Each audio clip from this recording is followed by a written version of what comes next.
We're working, we're in the lab, and we're gonna make sure this happens as soon as possible.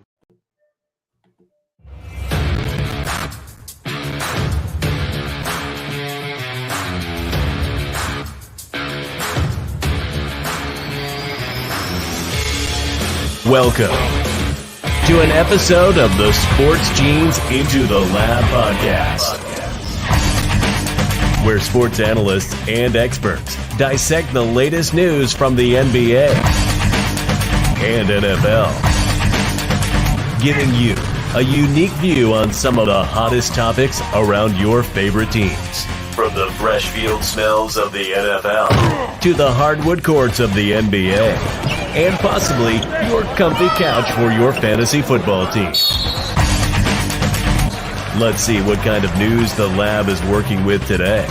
Here's your host from the Sports Analytics headquarters in San Antonio, Texas, Ernest Silva.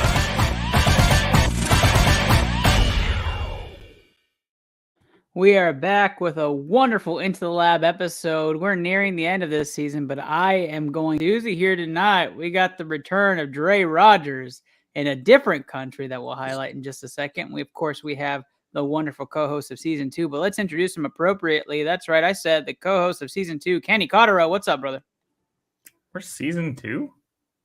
Oh shit, season 4. Like season it's been a long week, guys. Week. Like season 10. No, I was just more so thinking like, man, like time flies when you're having fun, apparently, because we've done like 200 something episodes. No, I'm back after last week's hiatus. Excited to chat about whatever random topics we have, because it's kind of a weird time in sports where like Final Fours this weekend, but then we're still a couple of weeks away from other playoffs and stuff, so should be a good one. Yeah, very excited to have you back. Season 4, correction to all. I'm your host, Ernest Silva. At Into the Lab Pod is where you're watching this today. But we have the return of Dre Rogers. Dre, 2124. What's up, man? What up, fellas? Nothing much. Chilling now in the beautiful city of Lima, Peru. And finally back on this show after like a 3-month hiatus. I don't even know how long I've been out of it. Actually, no, since football season ended, right? So, what's that like? Probably 6 weeks. Yeah, something like that. It's been a little while, Dre. So, what takes you to Peru? I know you like to, make your way around different countries. What are you doing in Peru? Just exploring some business as usual. Very nice. Nothing fun at the moment. Nothing fun. You got like one of the funnest lives that we follow on Instagram, Dre. At the moment. Yeah, I haven't posted in a while as well. So we're very excited to have you on. Of course, tonight's episode, like many have alluded to on this show already, is going to be interesting, right? The Astros are playing right now. The Longhorns dropped a stunner on Sunday. And, we're in the middle of this NBA crazy turmoil, weird Dallas situation that we're going to talk about in a little bit. And then you have the NFL kind of brewing its regular NFL draft coverage. And we're watching a lot of these headlines come up on where Bijan Robinson is going. So we're going to talk some shop in just a moment. But of course, tonight's episode is powered by the Mothership Blue Collar Media Group. Go check out BCMG today on any social platform or bluecollarmg.com. You want to check out some of them old highlights from our recent years. Blue Collar Media Group, better together is the slogan. And that's what we're going to roll into to our first round. So first round is going to be talking hoops. We're going to talk hoops right away. We had what you would call a bracket challenge. We felt challenged to do the bracket this year. We were busted all over the place. But the Final Four is set. So let's take a look and peek into the Final Four and who is left. And Kenny and I will dissect this as Dre's going to pop out for this segment. But here we go. So this is a live look at our bracket. So we get 1 of 4, 25% chance here to actually have them a Final Four pick. So Kenny, first off and foremost, congrats to all 4 teams. Miami pulls the upset over UT. We had UT as a champion on my bracket. This is my bracket, my personal bracket. We had UConn. We had UConn winning their Elite Eight matchup and coming over to face Miami, which I think is going to be a juggernaut of a game.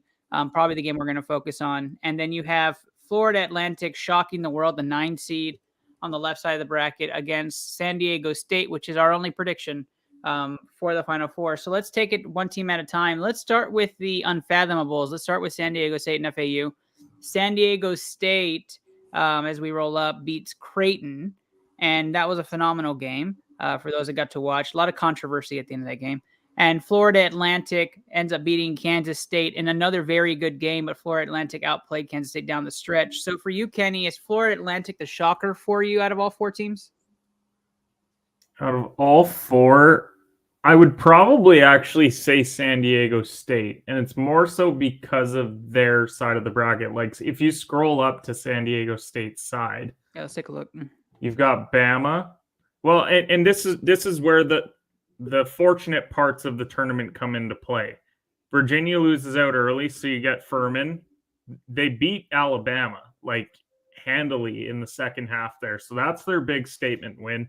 On the opposite side, Arizona losing out early opens up the entire side of that bracket. And then you go to the FAU side, and this was probably the part of the bracket where you looked and you thought, man, there's not really a team that I love. A lot of people were on Duke, including myself, but I'm going to be on Duke every year, so it's not really a big shocker there. But then you have the 1 seed lose out in Purdue, and it just completely opens things up there once again. So FAU gets a 16 seed. Then they get a Tennessee team that struggles to score, but they did a really good job of guarding Duke, and that's why they were out. Then you get Kansas State, who's a talented basketball team. I mean, they were in the Big 12, probably toughest conference in college basketball this year. And then it was just a tight game down to the wire. And FAU, I think, just had more guys playing at a high level. Shout out to Kansas State. Noel had a phenomenal tournament, but didn't get a lot of help. Like Keontae Johnson, it was an unfortunate tournament for him because he had a really good regular season. But now we get FAU. FAU is ranked throughout the year. Like, if you're someone who follows college basketball, they were in and out of the top 25 from basically mid-January onwards, because I think they were sitting on 1 loss for a long time. Anytime a team from that sort of conference loses, they drop out, and then they come back in when they win a few. So I'm thrilled to see it for this 1 year that we got a San Diego State FAU final. Now, next year, if we're sitting here talking about Purdue and Fairleigh Dickinson in the Final Four, then we're not going to be very happy about it. I think if you're a college basketball homer, like, I don't know. I think it's fine for this year. Like, I think you want to see the talent, right, inside the Final Four. You want to see your best prospects in college basketball in the Final Four, and then that one Cinderella team that has the puncher's chance, right, like the Butlers of the world. I think that's why we wanted Kansas State. Because Kansas State, Noel was the player of this tournament.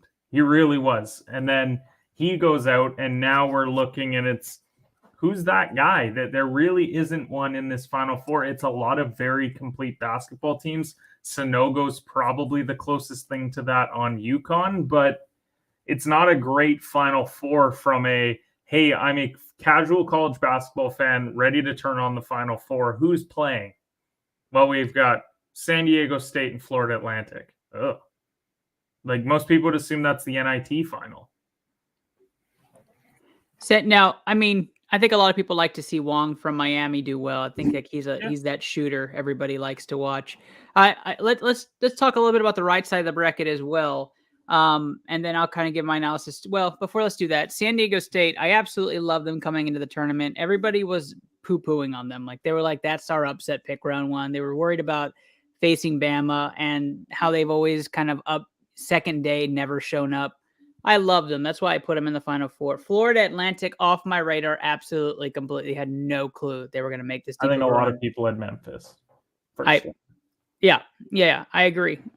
And to be completely honest, I did in some brackets think Tennessee might come out of this bracket in the East. So, you know, I was kind of high on Tennessee. So when they beat Duke, I was kind of like, hey, I told everybody that might be the play. And then they end up losing to Florida Atlantic. So, you know, just shame on me.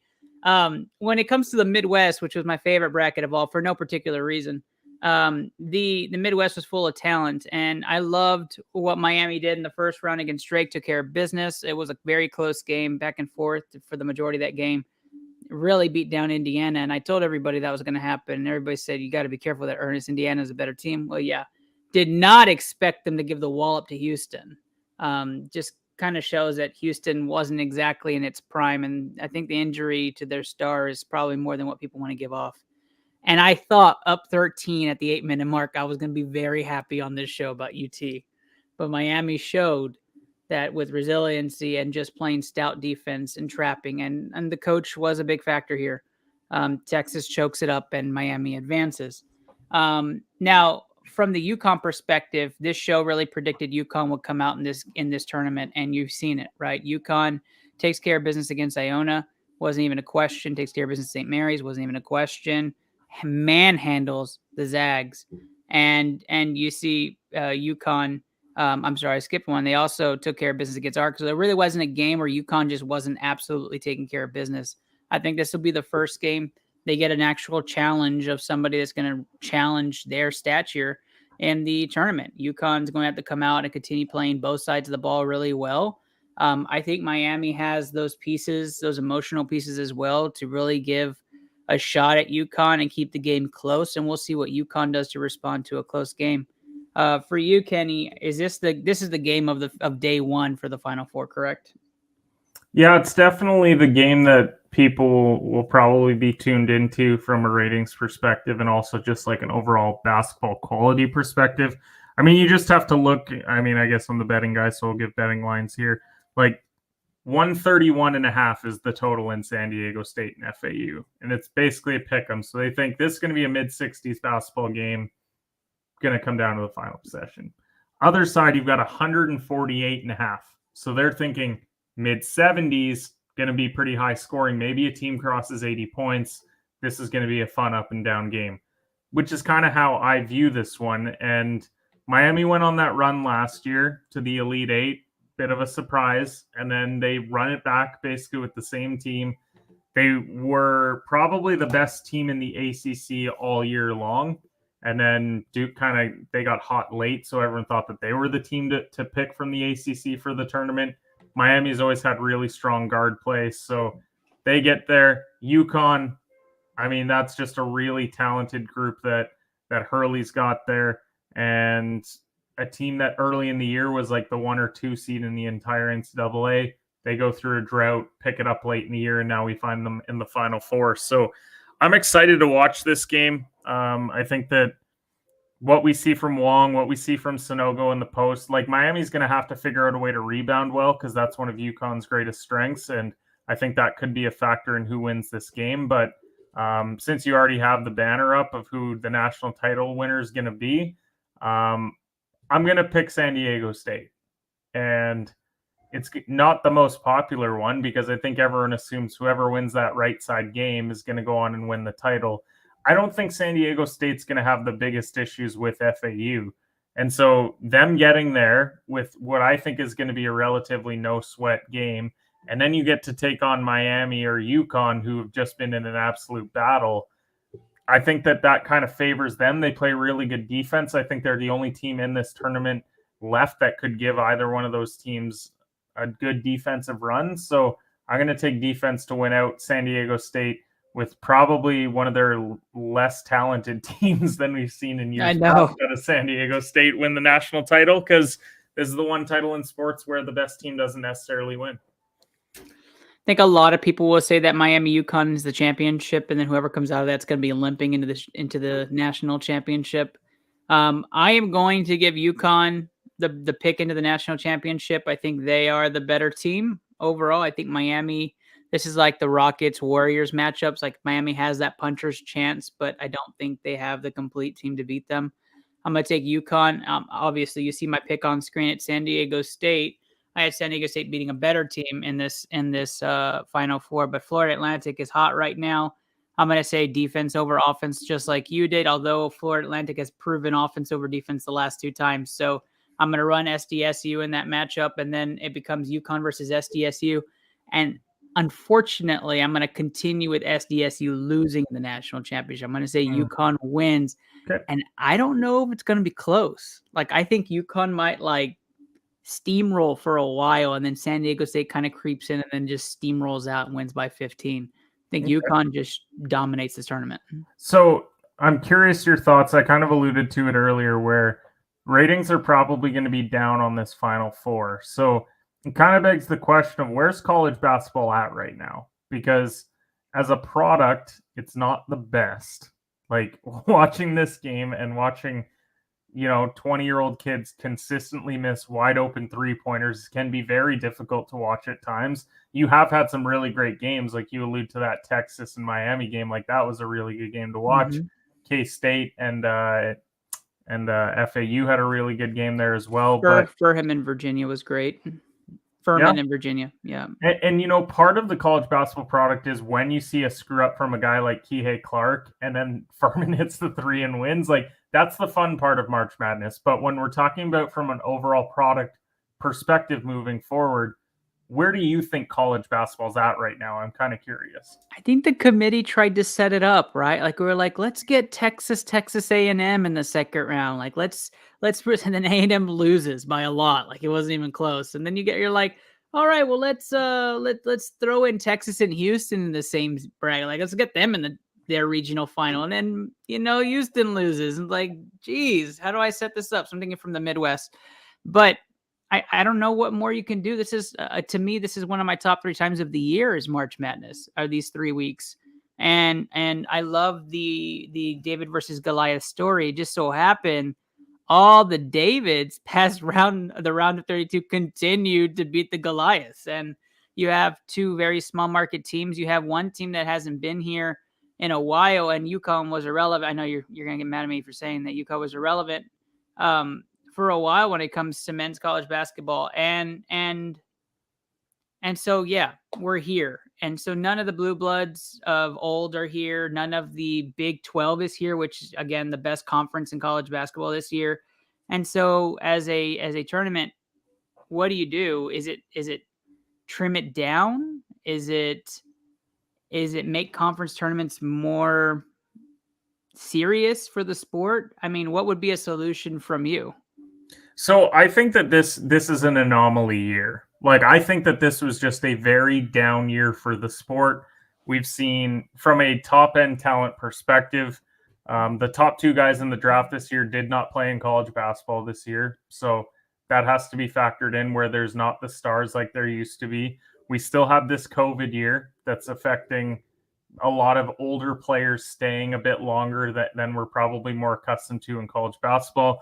I do think the transfer portal is great from an overall look. It gives kids the opportunity of, you know what, maybe I committed to that Duke team. I didn't get the minutes that I wanted. I want to have an opportunity to go recommit somewhere else. And then they end up going to like an A&M and then suddenly they blow up. So I think the product has always been bad. Like I don't think I've ever watched college basketball and I'm like, man, this is so fundamentally sound, because they're 20-year-old kids at the end of the day. But it is very much program driven. And I think we're in a very awkward spot of a lot of great coaches have retired in the last 2 to 3 years and programs are rebuilding, and college basketball fans, like the purists, don't know what to do right now. Because who do you really have that's a great college basketball coach left? Izzo? No, you're right. Izzo. Is Sampson? He is. Stop. Well, but I'm meaning coaches that have won national titles that have been with programs for like 20, 30 years. Like I'm just meaning like there's not a lot. There's none. When you watch Duke, Coach K is on the sidelines. When you watch Michigan State, Izzo's there.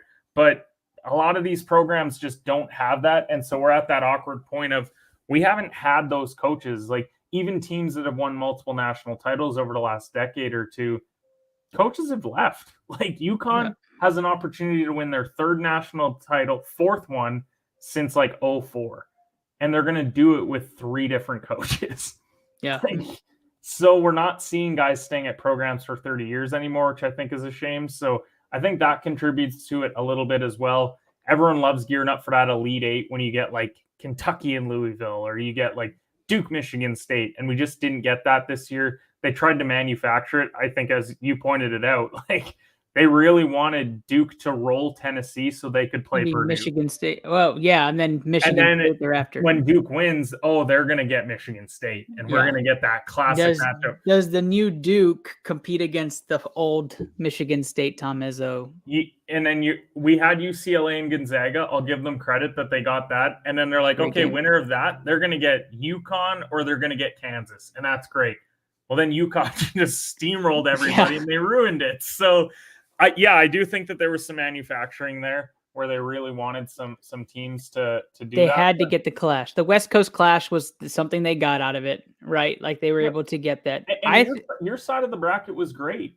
Like Houston and Miami, that Texas Xavier game was all right. Like there was a lot of quality teams on that side. But then when you've got a 15, a 16 both winning, that kind of puts a damper on the tournament. I know in the moment it's great, but then when we get to this point, then we're like I'm not disappointed that FAU is there, but at the same time, I'm kind of disappointed that FAU is there. I really wanted it to be now. State, I won't be disappointed. I will not be disappointed if FAU wins the whole thing. No, I won't. I think that'll be great. If they did all of this to play San Diego State and lose by 15, right? That sucks. Like if FAU runs the table here, beats San Diego State and UConn or San Diego State and Miami, that kudos could be one of the best runs ever in college basketball history. And then we'll be talking about this as an all-time event in the tournament, yet we probably won't be able to name 3 players on their team. Exactly. None of them will be NBA players. No, and these teams that have gone on these deep runs that are like 11 seeds and whatever, we kind of remember some of those guys, and we just haven't seen it from FAU. But I'll be honest, I haven't really watched much FAU. So that's true. That is true. We're going to move on from college basketball. Congrats to all y'all that are still in it in the tournament challenge. You see your names on there. I think one is outright going to win if UConn goes all the way. So kudos to them. I think that was A. Morgan 06. Good luck to you. We're going to move on. That's going to take us to NBA. That's right. We're going to play a little game here, Kenny. We're going to talk ship or lottery, and we're going to bring back Dre Rogers for this segment. I think he's NBA ready, but we're going to find out if he doesn't respond. We'll take him off screen. Ship or lottery. The NBA conferences are bonkers right now. We're going to focus a little bit about the Dallas Mavericks in a bit, but the crazy part is that the East and West are kind of wide open towards the bottom half. And so let's go ahead and take a look first off at the East. And we're going to talk these 5 teams. All right, Kenny. The Heat, the Nets, the Hawks, Raptors, Bulls in order.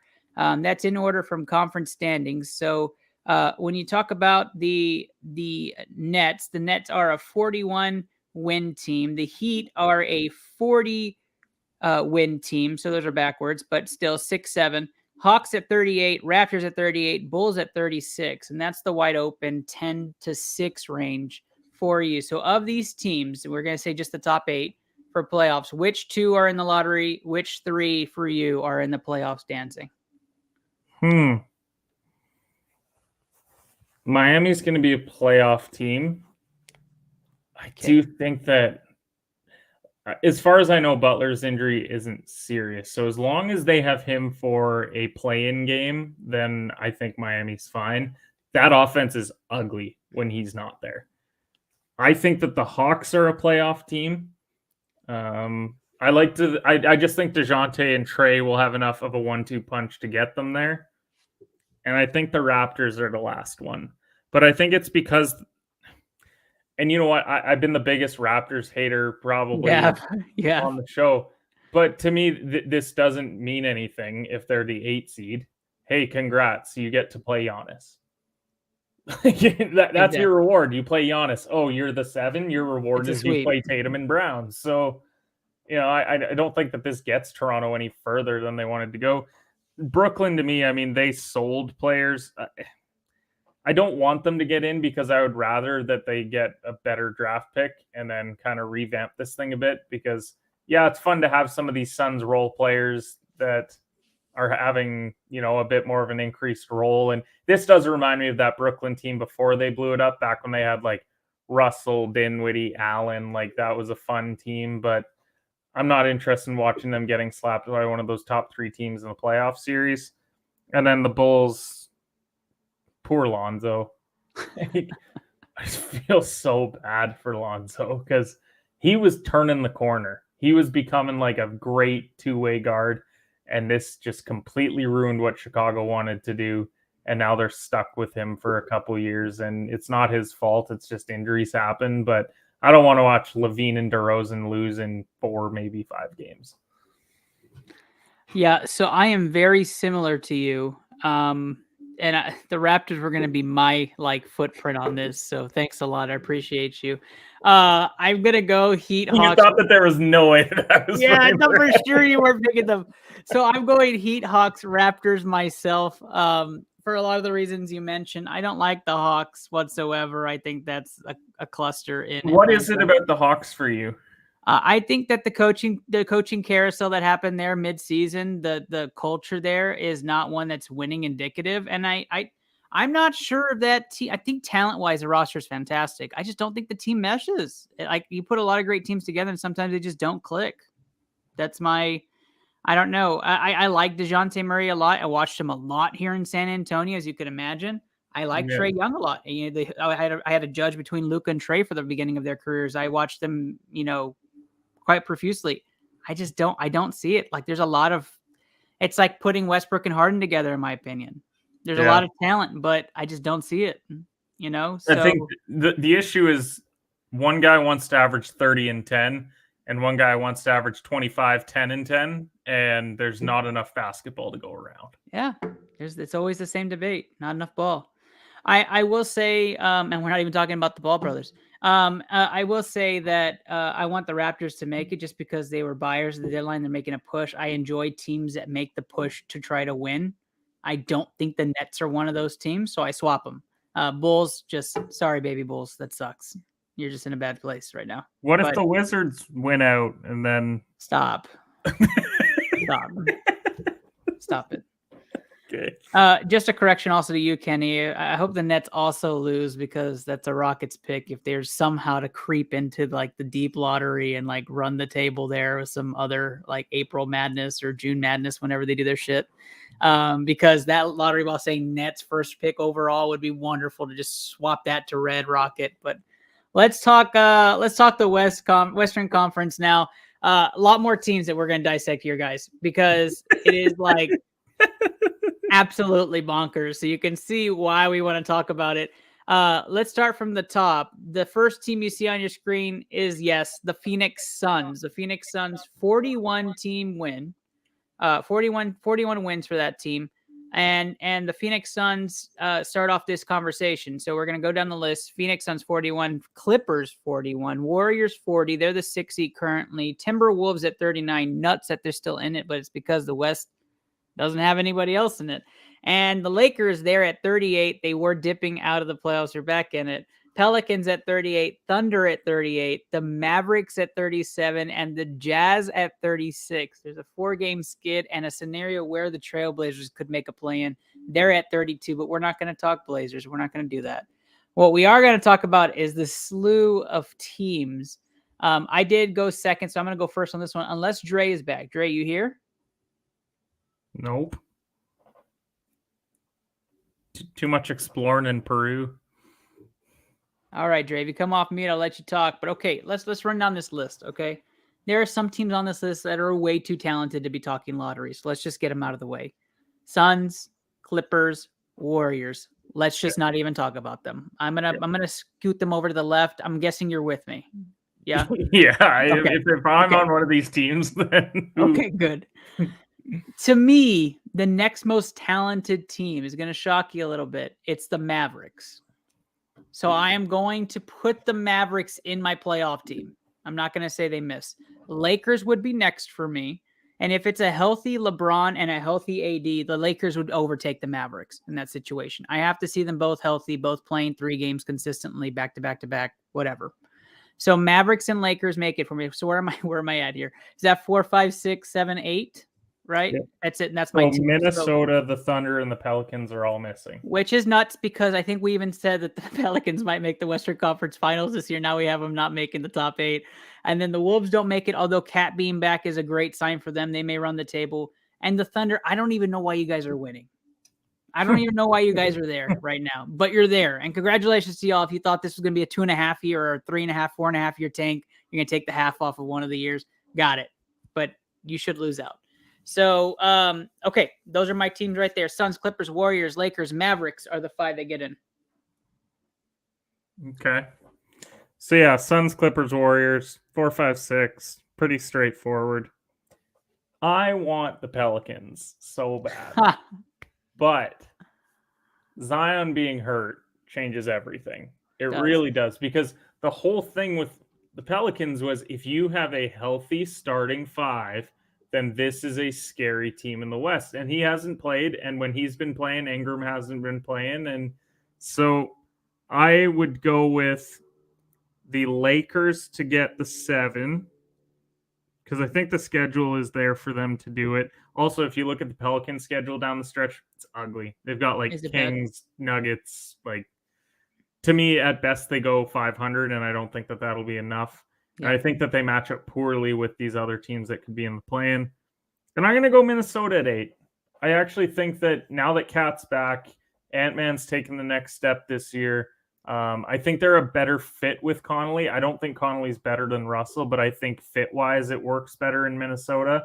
I saw some weird quote the other day where it was like, yeah, like Connolly just makes the simple passes. Like Russell was too flashy. And it's like, okay, fine. But like you weren't winning anyways. So he was trying to fill up that 10,000 seater that you got in Minnesota.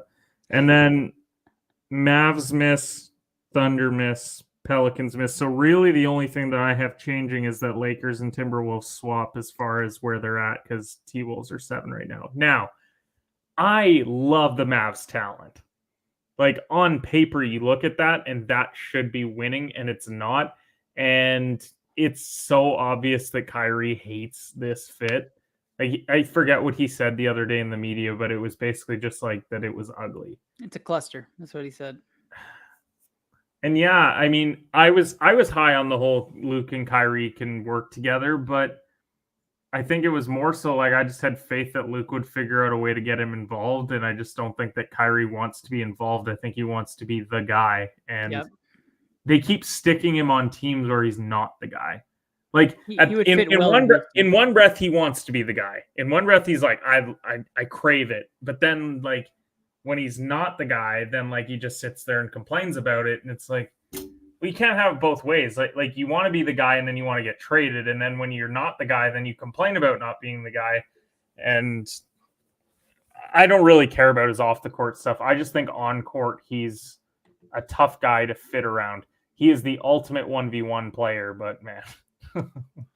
So we had a breaking news before tonight's show. Is that fake Woj? The Kyrie is going to team up with LeBron again, and not in Dallas. That was the fake Woj tweet alert. He probably would. Yeah, I guess the question is going to become where. Is Bronny selected a university he's going to play at? No, I think the thought process around that one is that USC seems the most likely because West Coast by his dad. They also just signed one of the biggest guys of that class as well, so they figured run it on the West Coast, which not a terrible. I will say, now I got me thinking a little bit. I did think about this too, though, Kenny. What can help March Madness and really like stem that program? The NIL deals that teams can now, like, that's already starting, right? Like Texas had like 9 guys making buku bucks, and that's why they were so talented. I think that's just going to keep adding more big talent on teams and keep driving it up. As these kids continue to grow their social media profiles as well. I mean, that's why Bronny's NIL deal is like 5 times bigger than anyone else in the country. But I see that's why. And I mean, you put up that like Kyrie's going to team up with LeBron. Russell's off the books this summer, so that's probably that's 31 million off the books, and then you're going to lose a bunch of guys like Lonnie Walker and stuff. Like he's probably going to end up being with the Lakers for a couple of years with Bron. Now, is there a team that has a bunch of young pieces that could add Kyrie and another star and bring them both in and then get Bronny also? That's right. The Houston Rockets could do it. They could if they really wanted to. But, I mean. Hey, if you want to trade me a couple of those young guys, but not all 14, 20-year-olds, then that'd be great. We're keeping all 14 of them. They're so nice and cuddly. You're just going to send Frank Kaminsky. All right, yeah, exactly. Everybody Frank on Frank. Jason Tate, second rounder. Frank the Tank is going to be running everything. All right, Kenny, last segment here on the NBA Hoops Talk. All right, Western Conference predictions. Who are your top 3 contenders? Let's go. You've listed your top 8. Who are your top 3 contenders? That's cruel. The number 1 team in the West is the Phoenix Suns. I think that KD, Booker, I don't even include Chris Paul. The big 3 is those 2 and Ayton. So I think that that's just a really good group. I'm going to go with the Warriors at 2. At the end of the day, they are still the defending champs, and they can still turn it on, I think, at any moment. I just think that the one team that could beat them in a 7-game series would be that Suns team, which is where I think, unless seeding shakes out differently, that's what we're going to see in the finals. 3rd is Denver. God, I wish that Jokic just had one All-Star with him. If he had one All-Star with him, then I take this team much more seriously. Even if he just had Eric Gordon. Sure. Sure. All right. My top 3. I don't want to rattle you too much. Okay. Number 3. It's the Lakers. It's absolutely the Los Angeles Lakers. I don't know if I said it on air. Don't do this to me. I don't know if I said it on air. If I said it, I think I said it on air. LeBron is going to be this was before. He's going to be the first player ever to get the 10 seed to a championship. He's going to add that to clarify. There's only been like 3 years that it's been possible to do that, but sure. Very true. Okay. But he's going to establish another piece of his legacy. The only guy to sit out 70% of the year with injuries, come back and lead his team to a championship. He's going to call it the flu season. Just to put a little stab at MJ. Man. You're ruining this for me. Number 3, the Los Angeles Lakers. Number 2, I'm just kidding. It's the Phoenix Suns for me. The Phoenix Suns are my number 2 team. Way too talented at the top. 4 absolutely phenomenal players at the top. 1, obviously older, would love Chris Paul, love what he did in Houston. I actually am a big fan of DeAndre Ayton. I know a lot of people like to shit on him. I loved his game. KD was just kind of the Golden State plan of adding another big player to your arsenal, and I'm a big fan of Devin Booker. So I like all 4 of those on the Phoenix Suns. I think they are the second best team in the Western Conference. I think that is the proper place for them. Number 1 overall, you might not like this. A lot of people watching my show may not like this pick, and I don't care. Number 1 is the Golden State Warriors. Yeah. It's the Golden State Warriors, and it's not really close for me. They are a deep team. They brought back their old talent. They have Steph Curry still. If the Houston Rockets were contenders, they wouldn't be even close to being the top, but they're not. And the Warriors are going to try to repeat. So watch out because they've looked phenomenal. They're going to be great. Sacramento does not want them, and they're going to get them round 1. Like that's going to be the round 1 matchup. And so it's going to be a dogfight. And so Denver is not even in my top 5. The only reason why I don't have Golden State 1 is because of the Wiggins situation. Right. Yeah, it's a little weird that he's done. I mean, you hear all the rumors. I won't say what they are, but all the rumors around it is pretty difficult. Like, yeah. Denver, the only reason why is I think that they're going to get Minnesota round 1, which is pretty favorable. And then that'll be when it'll get tough. Because then it'll be, if they get Clippers, I think they win. If they get Suns, they probably lose. Yeah, I got Clippers 4 and Sacramento 5. The Dallas Mavericks are 6 to me. Sacramento 5 ahead of Denver. I like them. Yeah, I like them a lot. I like Fox. I like Sabonis. I like Herter. But I think if they were playing anybody else but the Warriors, they might have a legitimate shot of making a run. I just think playoff inexperience is going to kill them. Yeah. Like there's going to be that game in a 7-game series. Let's say it's not Golden State that they get. Maybe they get Minnesota or the Lakers or whatever. There's going to be that game where it's a 2-2 series and they just make a bad decision because they're inexperienced. Maybe. I don't even think they get there. I think the Warriors will be up 3-0 on the Kings. Well, that's the thing. Like if it's Warriors, yeah, they're just going to blow them out. If they get like a Minnesota, then that would be a fun one just to watch. It would be. Maybe they set that up. All right, let's go to the Eastern Conference. We got to get. You know what we actually need? This is what we need. We need Denver Lakers. So the Lakers knock off the 1 seed. Yeah, 1-8. Yeah. We need Memphis Golden State, the rivalry in round 1. As a what matchup? 2-7. Grizzlies Memphis are 2. gets up to 2. Yeah. Memphis is up to 2, and then they slip one game and you flip Minnesota one game. moves up. Okay. Then we get Kings, T-Wolves, and Suns, Clippers. That's my ideal first round. It'd be a fantastic matchup, but that won't happen. Then we would have a team that has no business getting out of the first round getting there, a contender or 2 getting knocked out, or 3 contenders getting knocked out. That would be fantastic. It'd be great basketball. Yeah, it would. All right. Let's take us to the Eastern Conference predictions here. Top 3 teams in the East. I kind of think I know where you're going with this, so I'm going to let you go first. At number 3 is the Cleveland Cavaliers. Now, they are less experienced than some other teams here, but I think Mitchell's experienced enough where his individual talent will win out. This is a very good defensive team. They're a deep team as well. Really like Cleveland. At number 2, I like the Boston Celtics. Tatum, Brown, Smart. It's a very deep group. I like Derek White. They're well coached. They play good defense. And at number 1, the team that no one has beat when they are fully healthy in the last 2 years in a 7-game series, that is the Milwaukee Bucks. Giannis, we saw Drew Holiday go for 51 last night. Middleton, they shoot threes well. They defend really well with guys like Brook Lopez. Love the Bucks. I also have money on them to win the title.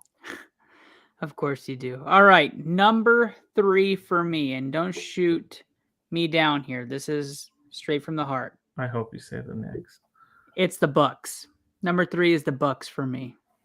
It's absolutely the Bucks. Not a fan, and I won't ever be.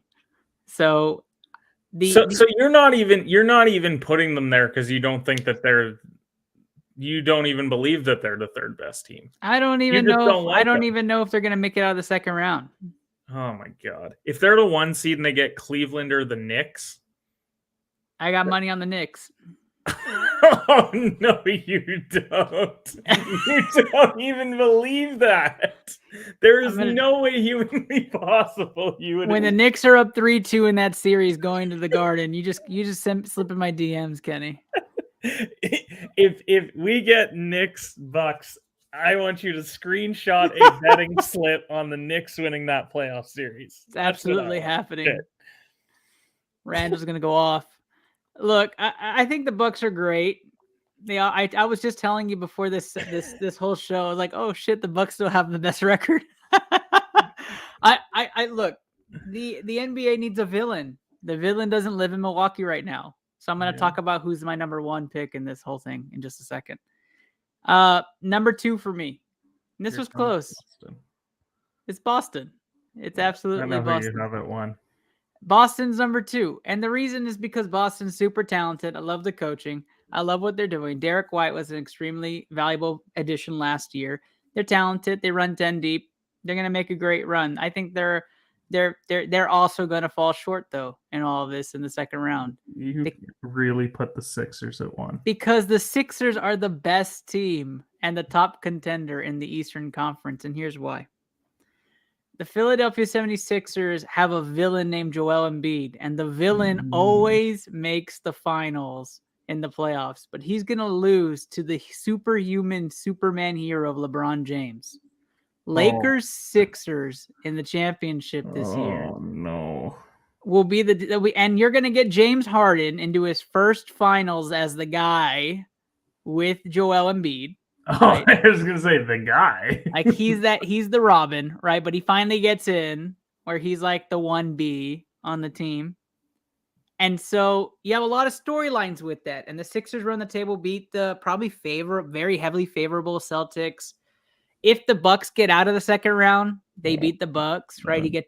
Harden gets his revenge on Giannis. You're not going to pick a Sixers Knicks? Well, if it's Sixers Knicks, that might be a sweep. The Knicks are not that good. The Sixers are so heavily talented. Here's 2 things about the Sixers. Number 1 is they have the most talented roster as far as your top 4 players goes in the NBA. Harden, Maxey, Embiid, Tobias Harris. In the Eastern Conference. I don't agree with that with Phoenix. I don't put Chris Paul that high. But if you're going to compare that I would take KD... Tobias Harris the way that he's playing right now over Chris Paul the way that he's playing right now. I would take Maxey over Ayton. That's a wash. Then you're saying KD over Embiid? Embiid over KD, how they're playing this year. And then obviously you're going Booker over Harden. Yeah. And then you said you would take who's your third? Oh, Harris. Or that's where we differ. I would take CP3 over Harris. Yeah. That's where we differ. Okay. But even if it's the East, they've got it's the 1-2 top 4 players. You would make a case for the Bucks only, but Brook Lopez is a bit more of a drop off. But number 2 is you are trusting Doc Rivers to win the Eastern Conference. Everybody needs a villain. And you know what? If you're right, sure. Like, I'm not even going to be mad because I'm probably the biggest Doc Rivers hater in the history of podcasting. And I stand by the words that I've said about Doc Rivers. And hey, if he coaches them to the East and they beat Boston, they beat Milwaukee, I'll change my tune entirely. Number 10 Los Angeles Lakers versus the number 3 Philadelphia 76ers. That's pure anarchy. I'm gonna go a rematch of 2 years ago. Number 1 Milwaukee Bucks, number 4 Phoenix Suns in the finals, with the Milwaukee Bucks winning in 7 games. Love it. That's why we differ when we do this show, so we can do outlandish takes like that. And then when it actually happens, either way, we can go ahead and clip this. Mark, I know you're watching somewhere. Let's clip the shit out of this. All right. We are going to go to the gridiron with our last 5-minute takes here on ITL. Get ready. It's already been crazy. I already forgot we had all these video transitions. No producer in studio today. So there have been some crazy takes. So I should have been using that this whole time. But let's take a look at the BCMG stream team, and then we'll end tonight's episode with some football talk. Let's roll it now.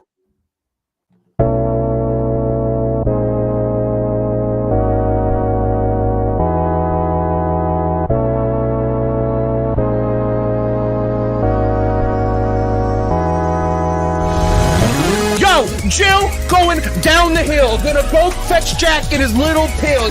Jack feeling down and that's pretty bad. Let's go. Oh! Yo! Clip that! Clip that headshot. Nice. No! A pistol. What? Okay, that didn't count. I got Woo! Let's go, baby! Clutch it up. Yeah, I like it. What? No way! Did that precision just kill me? Let's go! Nice, Papa! Papa with the clutch kill at the end. Let's go. Oh, I missed. That was bad. Got him. Nice. Man, I'm going to go steal their shit. That is definitely orange. Green. You're dumb and it's orange. We're both wrong, Red.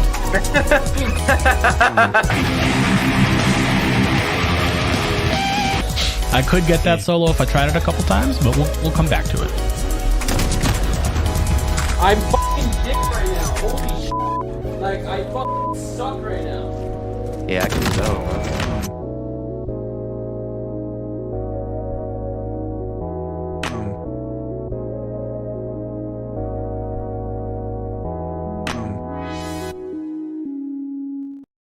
BCMG stream team. Go check them out today on twitch.tv. I think they're all on twitch.tv. So go look up those names. Mama Bear 1920. I know Two Coney No Onion was on live.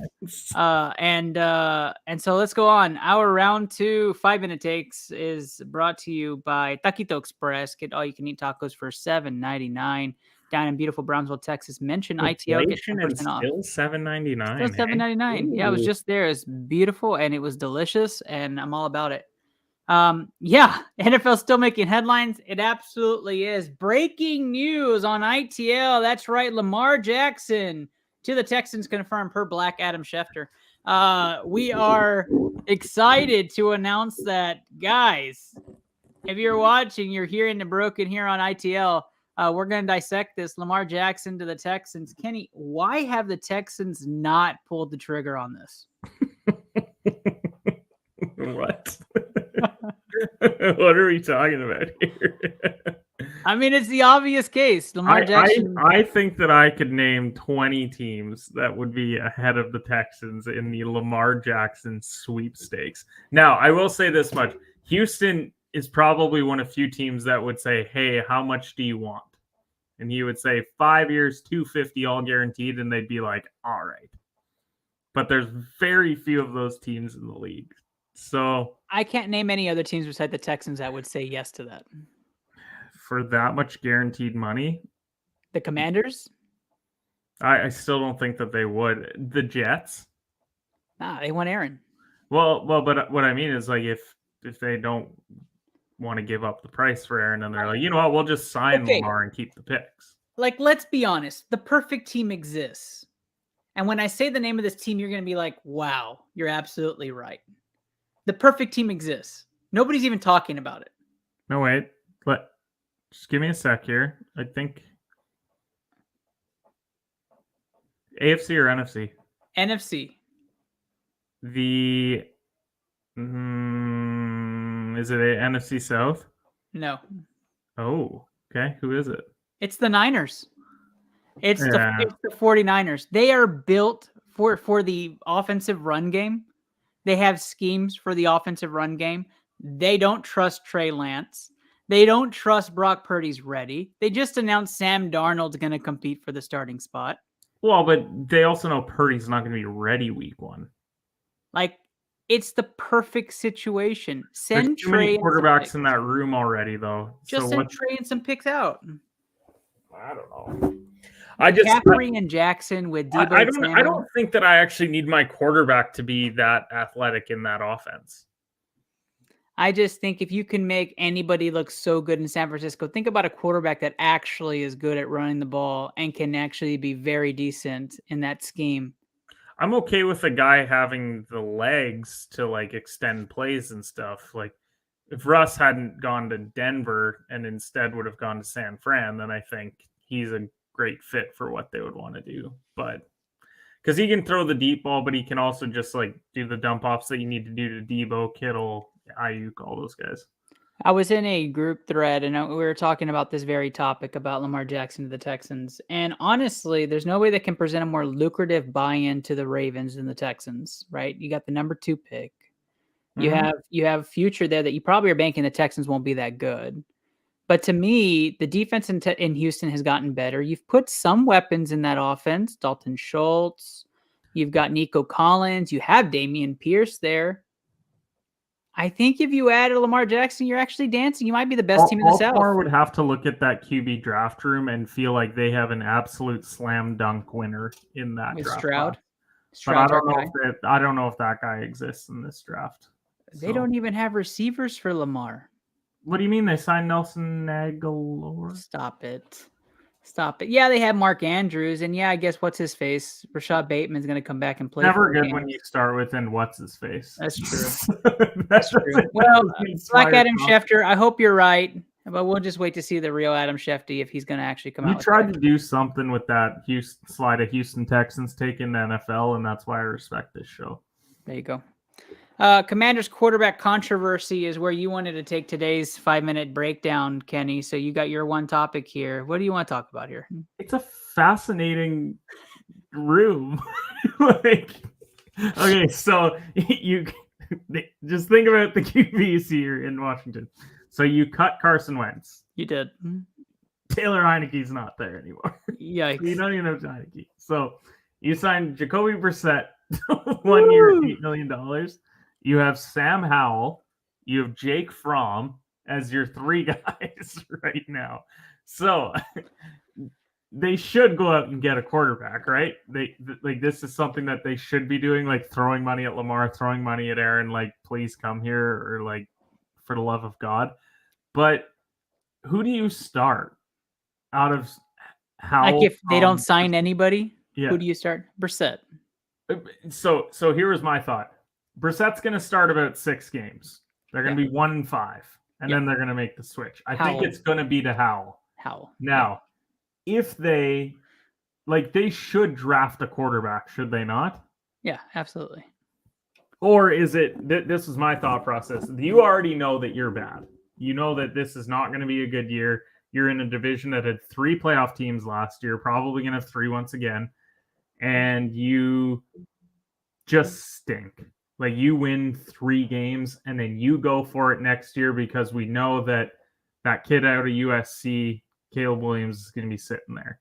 And you just say, you know what, maybe I don't like this QB class. Like, you've got Levis, you've got Stroud, you've got Richardson, but maybe you just say we're going to win 3 games this year. And it's not a popular thing to say that we're just not going to try and win. Houston did that last year, and look at what it ended up getting them, the second pick in the draft. So good for them. And Jacksonville did it a few years ago. What did they get? Trevor Lawrence. Now they're back to being relevant. So I'm just wondering, what is the path here if you're Washington?